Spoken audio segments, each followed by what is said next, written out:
prophets we spoke about. Whom? About the Prophet of Islam. Tonight, however, we're commemorating the tragic, truly tragic martyrdom of the Prophet's grandson, Imam al-Hasan al-Mujtaba. And Imam al-Hasan al-Mujtaba was an extension of the Prophet, a continuation of his legacy. The Prophet said that Imam al-Hasan is an inseparable part of me, عضو من أعضائي, and he's the fruit of my heart and the light of my eyes, and he's my son.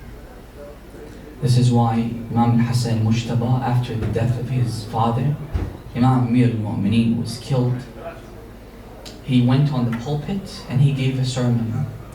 And he said, "O people, if you know me, then you know me. If you don't know me, then I am Hassan, the son of Muhammad."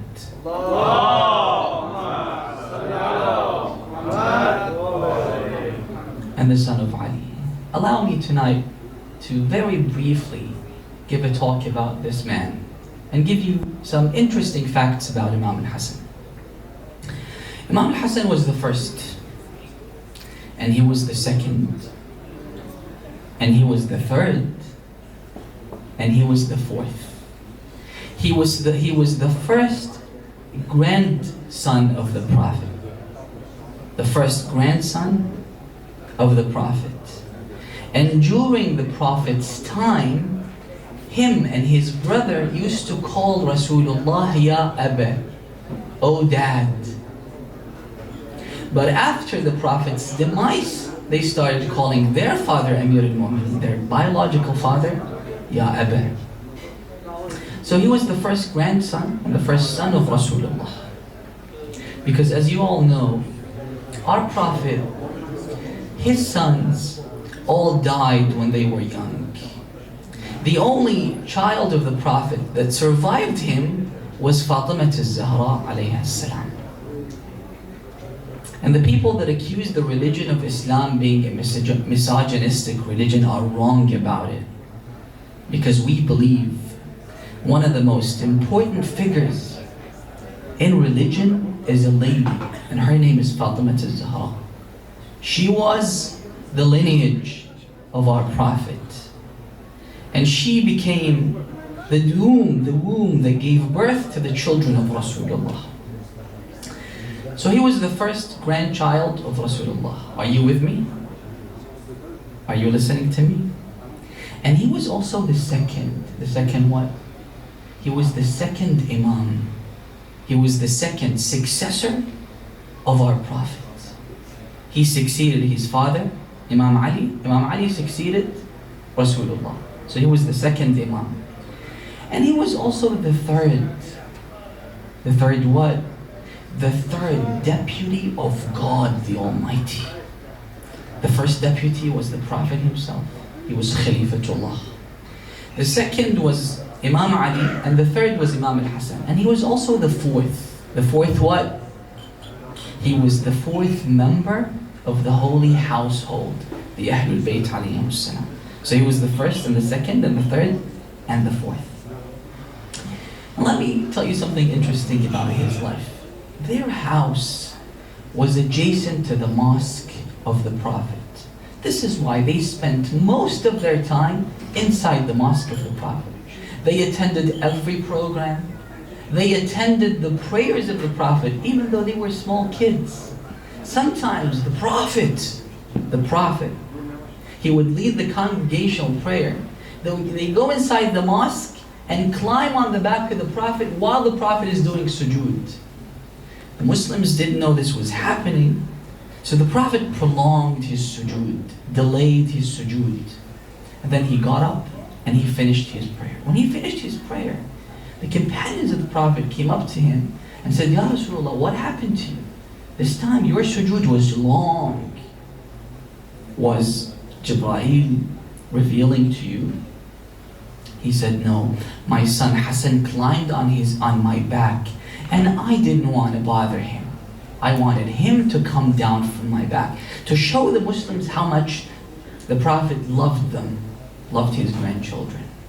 And this is not just the love of a grandfather towards his children, this is divine love. So they spent a lot of time inside the mosque. And this is a lesson that all the centers and all the mosques should take. We should not prevent the families from bringing their children to the centers to spend time here. Even if they don't pay close attention to what the speaker is saying, but their presence is necessary. There is a beautiful hadith that says that a true believer is someone that feels very good when he comes to the mosque or when he comes to the center. A true believer inside the mosque is like a fish inside the water. This is the habitat for the fish, right? And a believer feels good when he's inside the mosque.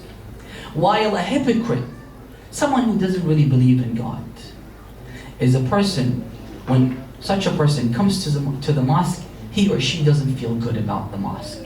Always feels bored when he or she comes to the mosque. The hadith says that a hypocrite inside the mosque is like a bird inside the cage.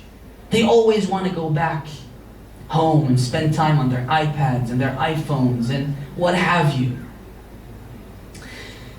What is Imam al-Hasan's expectation from us? Let's examine just a small saying from Imam al-Hasan Mujtaba. Imam al-Hasan says that I had a brother, not a real brother, but a brother in faith. Someone that I respected so much, someone that I loved so much. Now this brother of mine, he possessed certain qualities, certain characteristics that we all need to espouse, we all need to have. This is a lesson that you can take tonight from Imam Hasan Mujtaba. The Imam says that the reason why I had so much respect for this guy was because he belittled the world he lives in. He belittled the dunya and everything inside the dunya, the glamour, the glitter, the cars, the fancy houses, and the wealth, money, and everything inside this dunya was worthless in his eyes. Number two, he wasn't driven by ignorance. Every step that he took was based on knowledge. He knew what he was doing. And number three, he never complained. He never nagged. And number four, he was never angered. And number five, he spent most of his time silent. He didn't talk too much. He wasn't the talkative type. Because when you talk a lot, you will commit a lot of mistakes. You will say a lot of wrong things. A true believer is someone that spends his time silent, doesn't speak too much, doesn't talk a lot. But whenever he debated someone, his logic was much stronger than the logic of his opponents. Number six, he seemed weak, but whenever he had to take a stance, he was like a roaring lion. Number seven, whenever he was in the presence of scholars, great erudites, he was more keen on learning from them than talking and speaking. He wanted to learn from the scholars.